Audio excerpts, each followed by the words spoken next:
金沙遗址出土的5000多件玉器中，很多造型都可以看到良渚文化的影子，甚至连加工工艺都十分相似。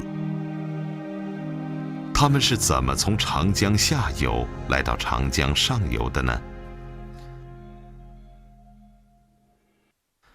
这件玉器是一种祭祀用品，在中国非常少见，但在东南亚的越南和泰国等地却曾出土过很多类似的器物。而玉器当中的玉矛、玉戈、玉钺等利器却又明显和中原同时代文物一致。这个餐盘大小的玉璧，直径达到24厘米，是迄今为止中国发现的同时期最大的领玉璧之一。同样的玉璧，以前曾在殷墟发现过4件。当时的古人赋予了玉特殊的宗教含义，在《周礼》上面记载到，古人以玉作六器，以理天地四方，以苍璧理天，以蝗虫理地，以清规理东方，以赤章理南方，以白虎理西方，玄黄理北方。也就是说，玉器的用途很广，天地四方的祭拜都会用到它们。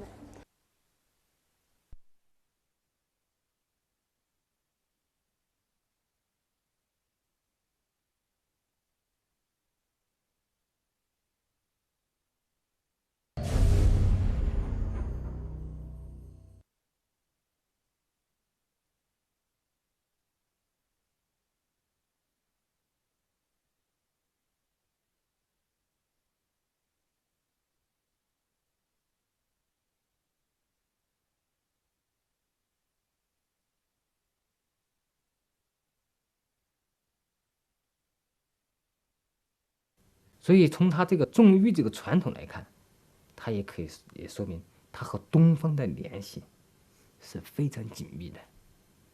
这些人很可能还有一部分是来自于东方的古代民族，他们来到四川的时候，带来了青铜工艺，带来了重玉的这么一个传统，并且带来了制玉工艺。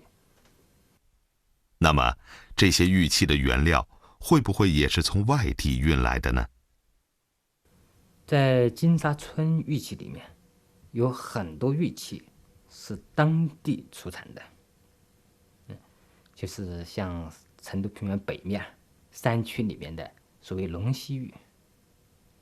但是呢，也有一些玉器显然是当地不产的，比如说那件小玉贝，那个玉调看起来就很像是新疆的和田玉。这个猜测令人惊讶。如果它真的是来自新疆的和田玉，那么3000多年前，它是怎么越过崇山峻岭来到成都平原的呢？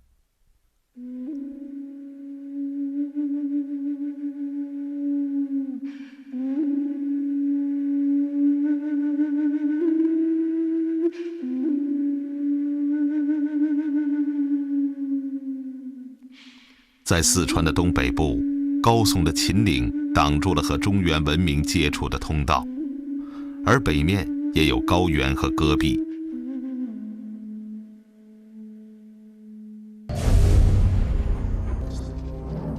文字记载，直到公元前7世纪，当中原强盛的秦王国要讨伐这里时，一条接通中原的危险的山路才被修通。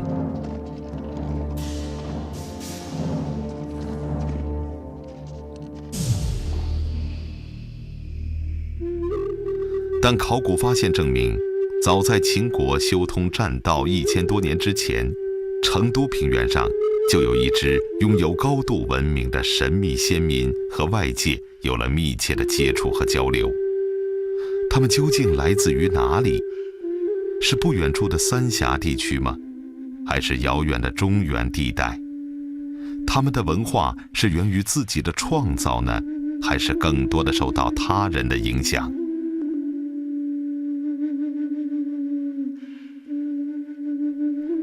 考古发现总是在给人们讲述那些逝去的往事，但是金沙遗址讲述的往事却总是呈现出扑朔迷离的形象。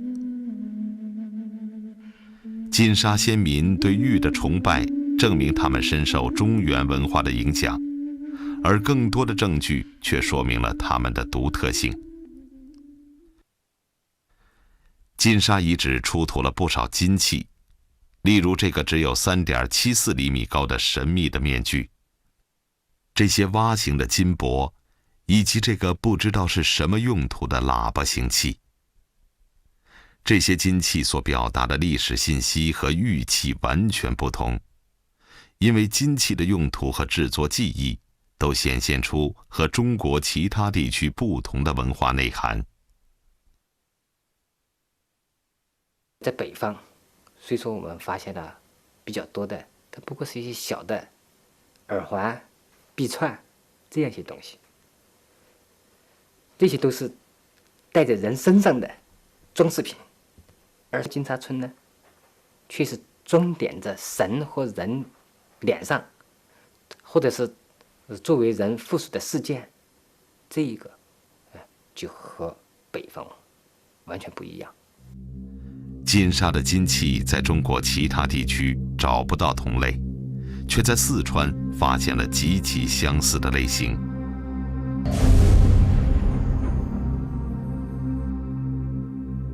20世纪80年代，在距金沙村60公里左右的地方，有一个举世闻名的考古发现——三星堆遗址。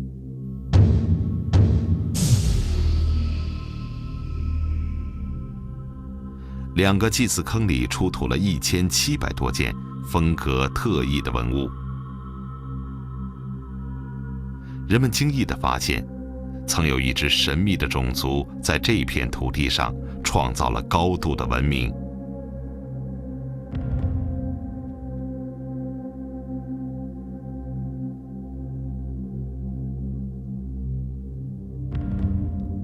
三星堆挖掘出的青铜雕像和面具，是中国考古界独一无二的文物，造型更接近西亚文化。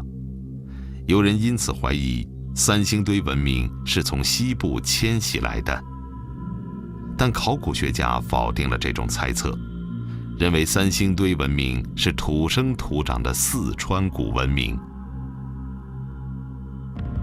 可是考古证据显示，三星堆文明在突然之间就消失了，它似乎没有来源，也没有去向，让人感到无比的神秘和不可思议。有人说是外族的入侵毁灭了三星堆，也有人认为是肆虐的洪水逼迫三星堆居民举国外迁，但所有说法都没有证据。多少年来，考古学家一直在寻找三星堆的去向。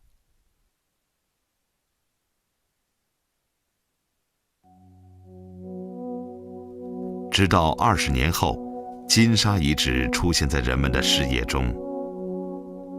金沙遗址一发现，专家们就意识到它和三星堆可能有着密切的关系。金沙遗址的考古年代比三星堆晚大约500年左右，时间顺序上，这种衔接显得顺理成章。金沙呢，实际上是三星堆文化的一个延续，年代晚了，因为这里面有大量东西是一致的，它这个文化的内涵，我在说文化的载体，那个出处上恐怕是一致的。不过呢，它表达了一种新的时代的特点。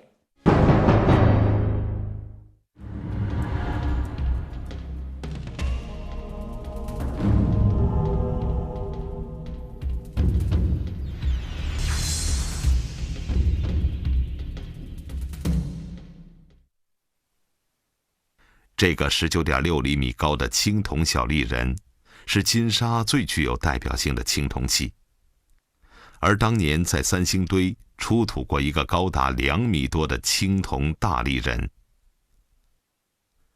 虽然高矮差别悬殊，但它们的造型极其相似。同样的长衣，同样的姿态，空空的手中似乎握着什么东西。仅仅这2个青铜立人，就足以说明三星堆文明和金沙文明之间的深厚渊源。人们因此充满期待，在金沙也能发掘出类似三星堆文明的其他青铜器物。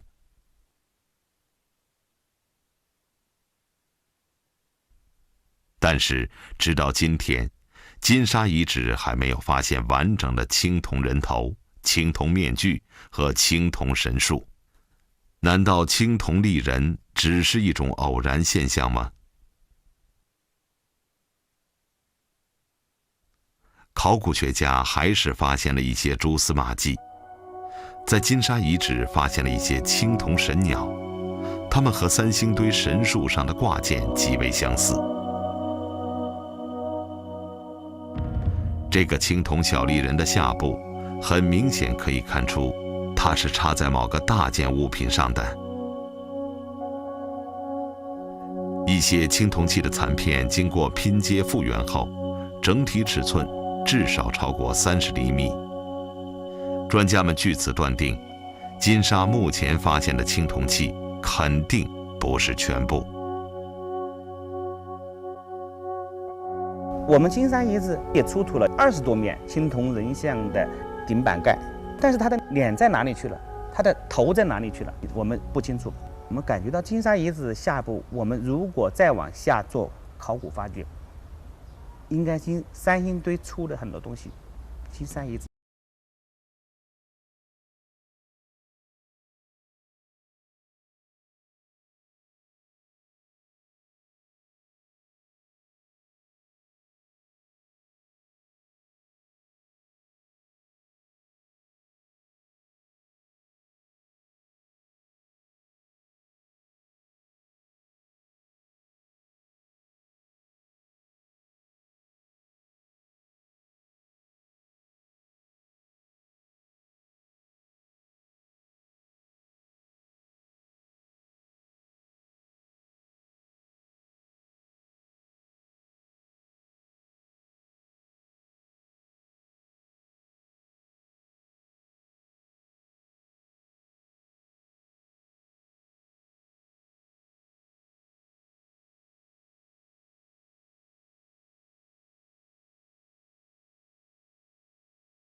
曾出土过，造型基本相同。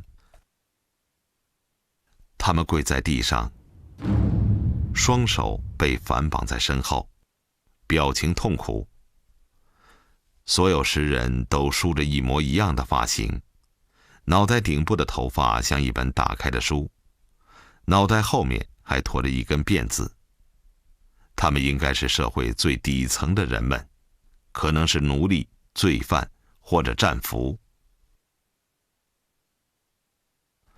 问题在于，为什么要给这些卑微的人物塑像呢？金沙的石龟人像出土时，旁边同时摆放着2只石虎、1条石蛇，还有2根卷曲的石尾巴。这个场面很像是某种特别的仪式。石虎的造型简洁生动，形象活泼可爱。尾部有一个洞，用来插石尾巴。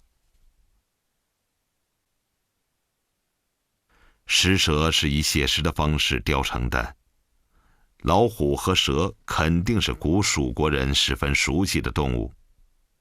它们的具体含义虽然不得而知，但看起来是用在祭祀活动中的小道具。用人或动物为牺牲，奉献给神灵，是古代祭祀活动中一个必然的内容。而以道具人代替活人祭祀，代表了文明的进步。而且有证据显示，这些祭祀的道具并不是一次性使用的。2001年2月9号进场的时候，我们从那个机器开挖的那个山土里，就筛选出了有8只老虎。在这个老虎身上呢，我们发现了很多有趣的现象，比如说这个老虎你看它的牙有粘胶粘过的痕迹，那这个说明就是说当时它这个牙可能是坏掉以后，它把它粘接过，那么后来呢，这个牙又掉了，另外呢，就在这个腿部，我们也发现有粘接过的痕迹，这个说明这个器物当时是在祭祀活动中被反复的使用，那么而且古人是非常珍惜它。金沙与三星堆出土的文物有着神秘的关联，古蜀国到底发生了什么？大量的象牙、青铜器堆积在一起，似乎是某种特别的仪式，它们似乎透露出了很多历史的秘密。华夏传奇，精彩继续。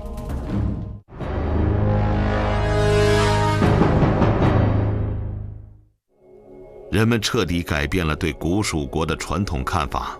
虽然至今仍旧缺乏文字材料的佐证，但考古发掘揭示了这个古国社会的文明程度。他们的青铜技艺和宗教观念都已进入较高的发展阶段。奇怪的是，揭示金沙与三星堆神秘关联的各种文物，几乎全部集中在4个主要发掘区中的一个，也就是位于金沙村的祭祀区。当年三星堆的祭祀坑也让人们迷惑不解，大量的象牙、青铜器堆积在一起，似乎是某种特别的仪式。而出土的文物中，很多都有被灼烧过的痕迹，有些则被人为的破坏过。金沙遗址中的青铜器也一样，很多已经碎裂成残片。难道这是从三星堆继承来的特殊仪式吗？如果金沙真的是三星堆文明的继续，那么为什么三星堆的人要离开故土来到金沙呢？在四川民间，很久以前就流传着一些传说。据说古蜀国曾出过几位国王，有擅长养蚕的蚕丛，化作杜鹃鸟的杜鱼，还有一位会治理洪水的渔夫。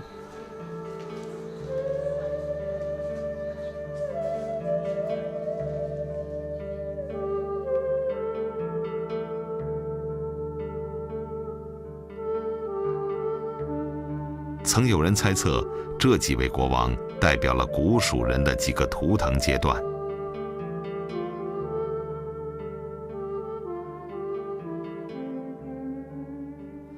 但是这些猜测一直没有找到考古学依据，直到人们细心地观察三星堆和金沙的文物，它们似乎透露出了很多历史的秘密。这是在金沙出土的一条金带。类似的金器在三星堆也有出土。这条今天被称为金杖的金器，是三星堆最珍贵的文物之一。金沙出土的金带和三星堆出土的金杖上面的部分纹饰居然一模一样，都是由人、鸟、鱼和剑组成的图案。民间传说得到了部分印证，大量的鱼和鸟的形象说明古国的人们很有可能经历过鱼鸟图腾的阶段。显然，两个古文明的人们有着类似的宗教信仰和宇宙观念。但是，两件金器之间也有一个让人奇怪的区别：金沙的金带上只有三星堆金杖的一半图案，这说明了什么呢？